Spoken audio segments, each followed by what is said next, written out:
Sprint review! Hi, Spanners here in the shed. Just doing a little sprint review, just giving you some of my thoughts from the race. And I would say, though, if you've seen the race, probably just skip to the main show. So I'm not saying anything here that's going to be, oh, it's exclusively here, never to be repeated words. This is just an immediate reaction, because to be honest, I am like a little bit excited and buzzing from watching that race. And I'm not completely a convert to the sprint race, but it's never been because the race itself is bad. I've always felt like it detracts from the overall sense of the weekend, and that by the time Sunday comes around, you're a little bit fatigued. And while that might be true this week, it might turn out to be true this week that by the time we get to Sunday, I'm a little bit fatigued. Right now, I was really looking forward to the sprint race because of the point in the championship that we're at. And I think how much you were able to tell, or how much I thought you would be able to tell by these results. So pre-race, we've already seen Verstappen get pole, and you wonder, well, it's not quite like Singapore. It's not all down to everybody else making mistakes. However, there was probably 5 cars that could have been ahead of Verstappen, but there weren't, because once again, Verstappen and Red Bull nailed their qualifying sessions and others fell away for various reasons. Deleted lap times, you had the yellow flag for Hamilton, which was unlucky, but then could have still got pole possibly had he managed to kind of guess the breaking point into the next corner. But once you've lifted, I know Lewis Hamilton's a better driver than me, but I always find that if I have to lift for any reason on a straight, I get to the next corner and I go, uh-oh, what do I do here? But for various reasons, those other cars fell away and Verstappen's on pole. And you go, well, that's great. So before the race, I was thinking, well, hang on a minute. If he disappears now, I feel that that's title over. If he just goes into the distance and disappears. Because in all my scenarios for Norris running the table and taking the championship required not only the P1, P2 really. I was going along the lines of they're going to turn up here and the Red Bull upgrades won't work and the McLaren upgrades will work. And that is just based on how their upgrades have been doing. But there could be an element of, this out of sync thing we've been talking about with McLaren. So maybe I put too much faith in the McLaren upgrades. I should have stuck with my original, the McLaren upgrades being out of sync line.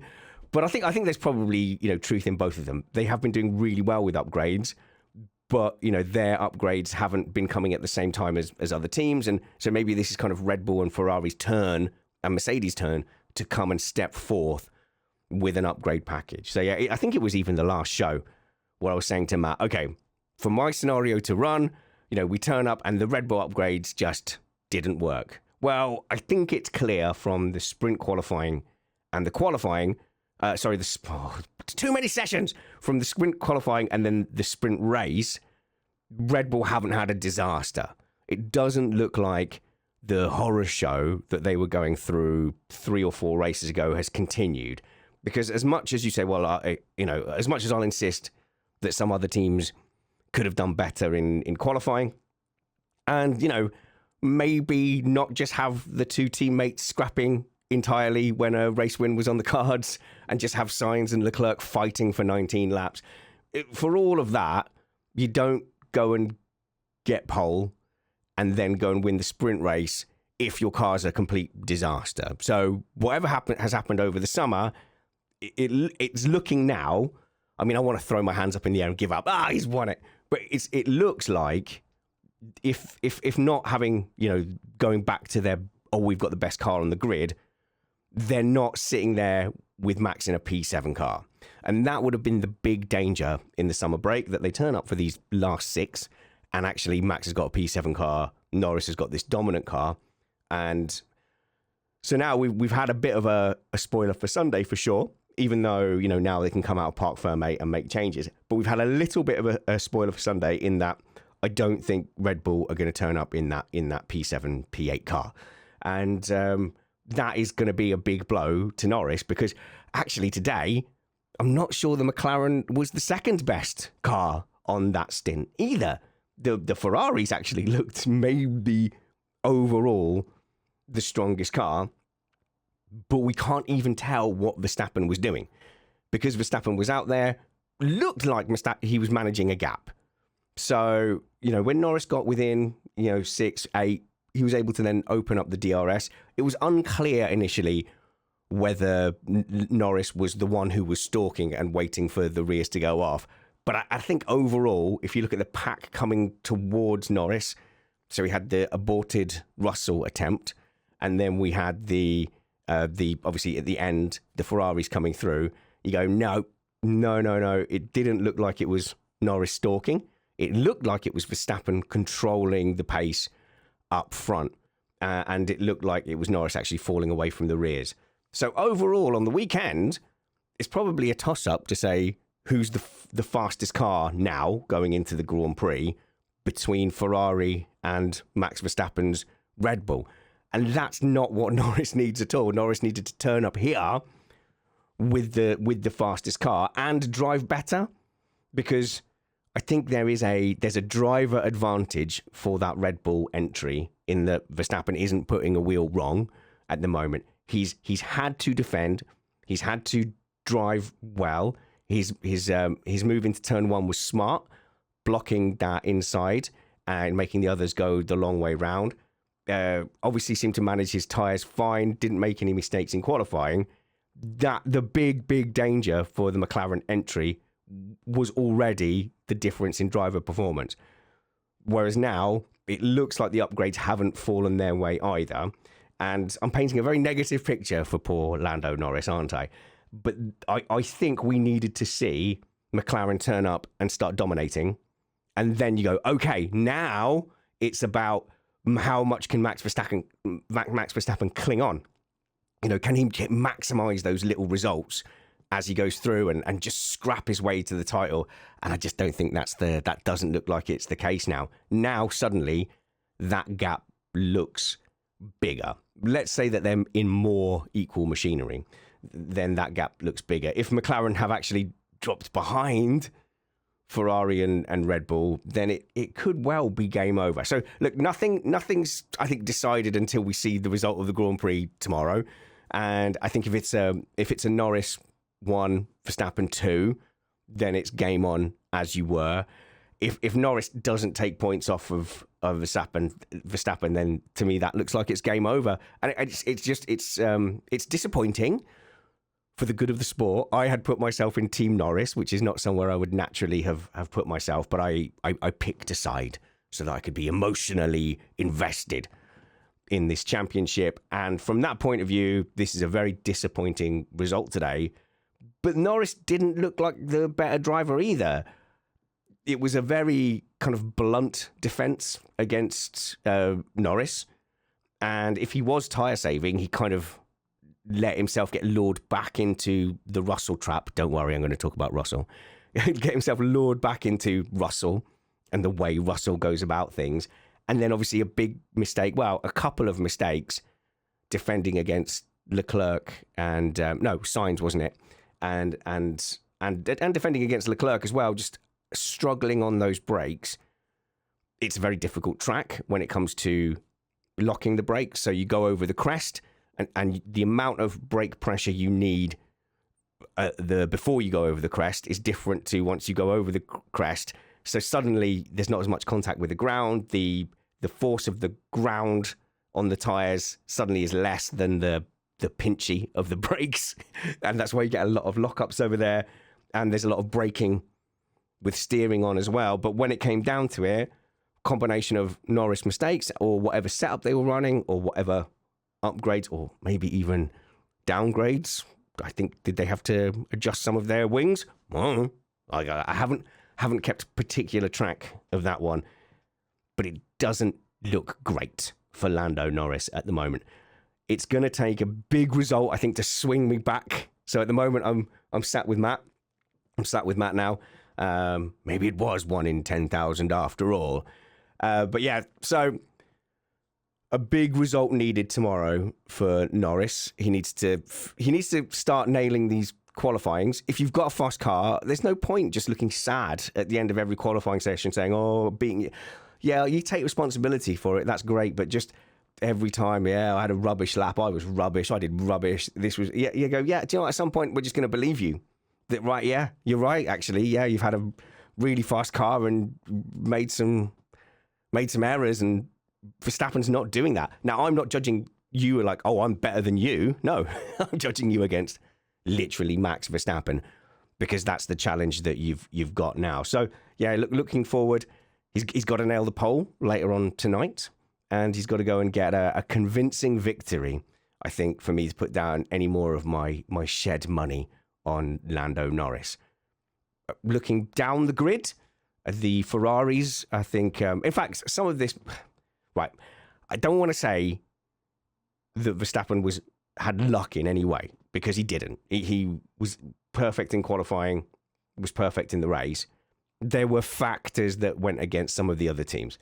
So, Norris had to take a little bit of life out of his tyres fighting Russell. I'm not sure that accounts really for anything. My fear is that they just genuinely weren't able to hold on to the rears.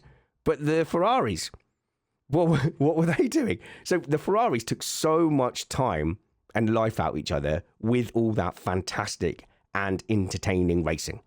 I loved all of that. That was fantastic. I'm Team Leclerc in that battle. But overall, if you look at the moves, it was Leclerc hanging on, and it was Carlos Sainz just being super bold and just sending it and going for it. And Leclerc's on the radio saying, well, maybe we need to actually think about moving forwards and catching those guys. And he's right. Like, if from a team point of view, if you wanted to go and catch them today, like, you could have done. They definitely threw away P3. So they could have had Sainz and Leclerc on P3 if they weren't fighting and they just decided to go forward. George Russell was taking himself out of the fight anyway, so he wasn't an issue. Norris was there for the taking, as we saw at the end, and that was just at the end. They could have caught him a lot earlier, and then it would have been really interesting to see, okay, well, now you've got both Ferraris 2 or 3 seconds behind Verstappen. What can they do? Can they close the gap? Now, that doesn't help Norris, because Norris needs to be up in front of them. But from a race point of view, you go, wow, Ferrari have they've dropped the ball a little bit from a team point of view. But since they're out of the championship, why not let them race?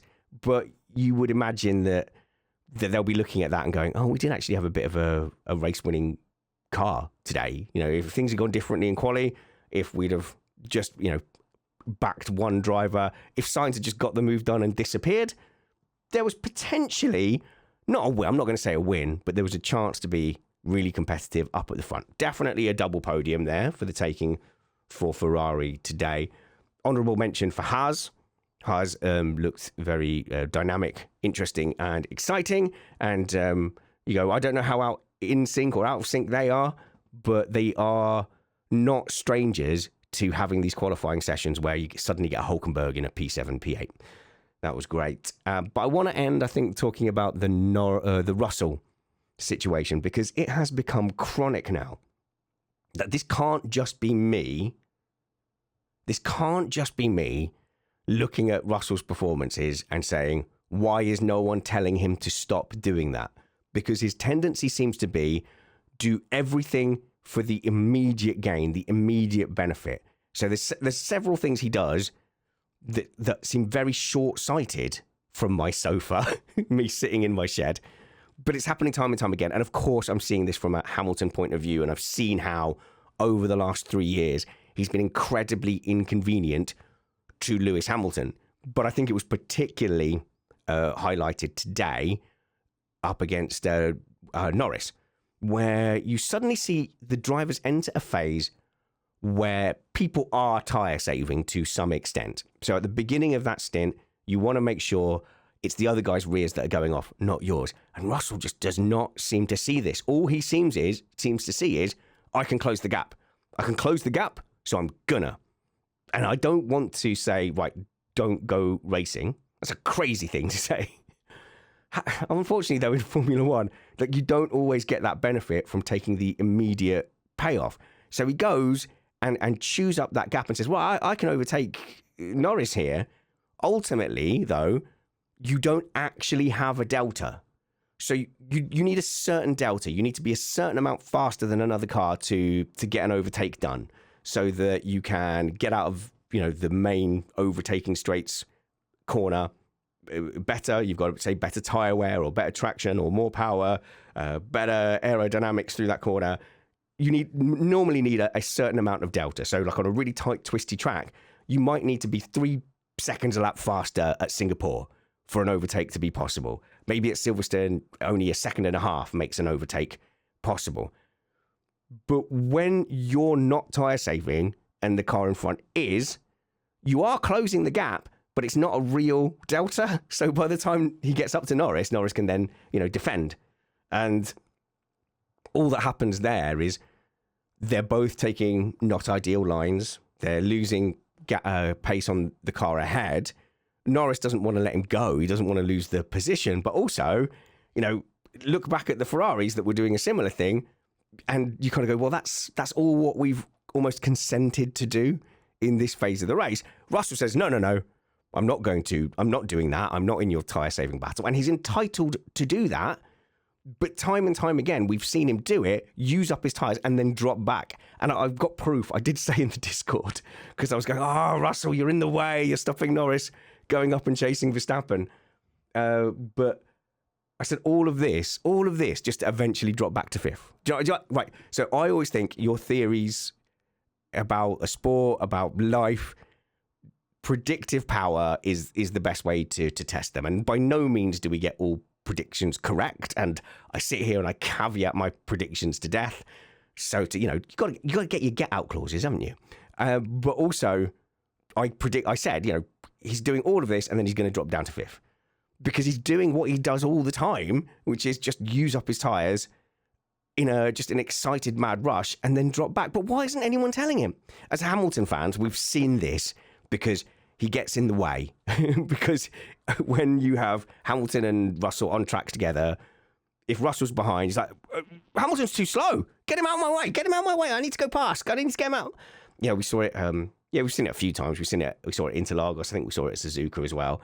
And then 10, 15 laps later, he's dropping like a stone, down the back. And then the other thing he does is, this is my theory, not, betting my house on this, is that he does run a qualifying setup as well. I know Hamilton tends to run slightly higher downforce. So in my head, that's Hamilton thinking about the race and thinking about making sure the car's not sliding around, not wearing the tyres.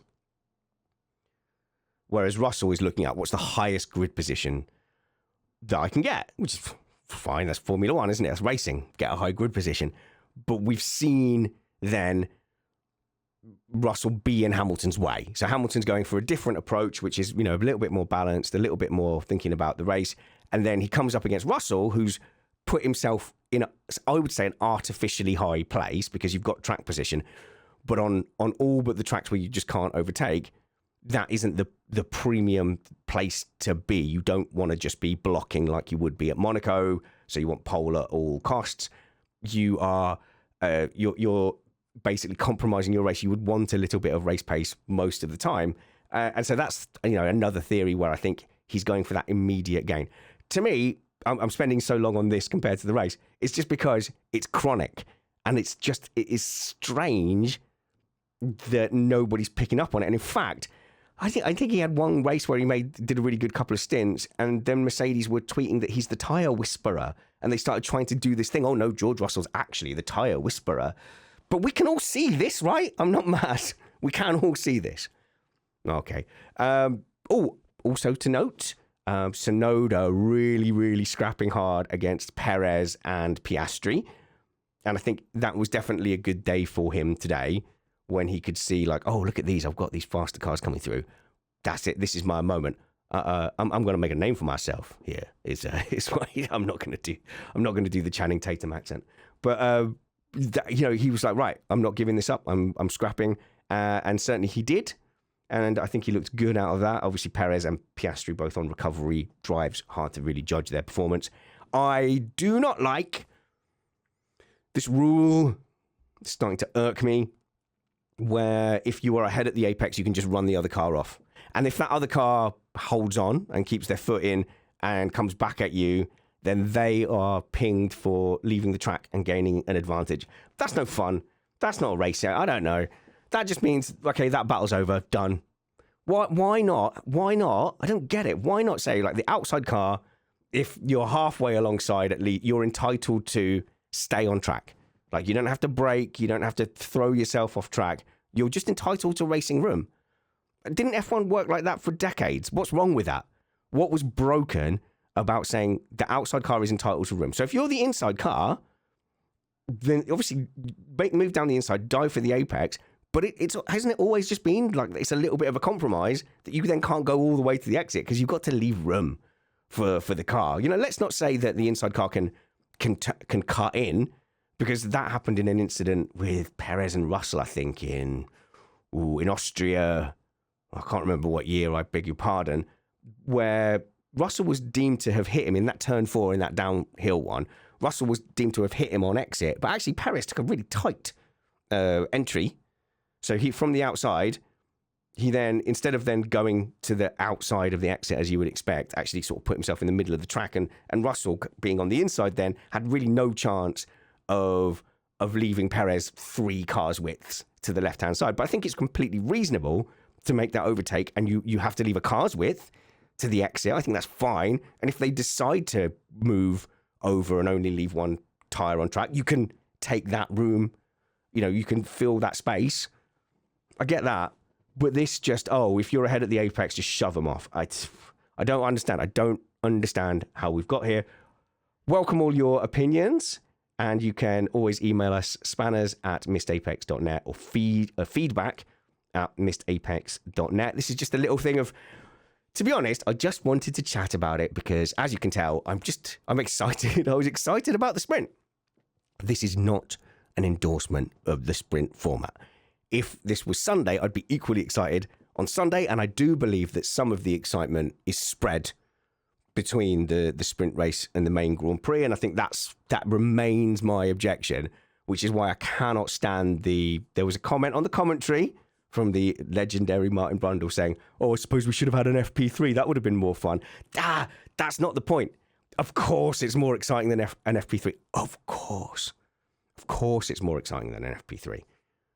But that's not the point for me. The point for me is, well, we know about the upgrades now. We know a lot about their pace. We've used up some of our excitement. I'm not going to have that same green light excitement when it comes to it. That's my argument. I'm not a champion for FP3. And that's how always it's, you don't like sprint races. So you like FP3, do you? If you love FP3 so much, why don't you marry it? Do I go into the whole twiddly adjust the bib thing here? Maybe not here. Maybe keep it easy breezy. Let me know if you don't mind this. Like I said, if you find this after you've watched the race, I would say don't listen to or watch this. I'd skip it. But if you happen to be around on the Saturday night or Sunday morning after the sprint and you want to go, what's Spanner's reaction? Then it's here. Take it or leave it. Not forcing anyone to do anything. Adios.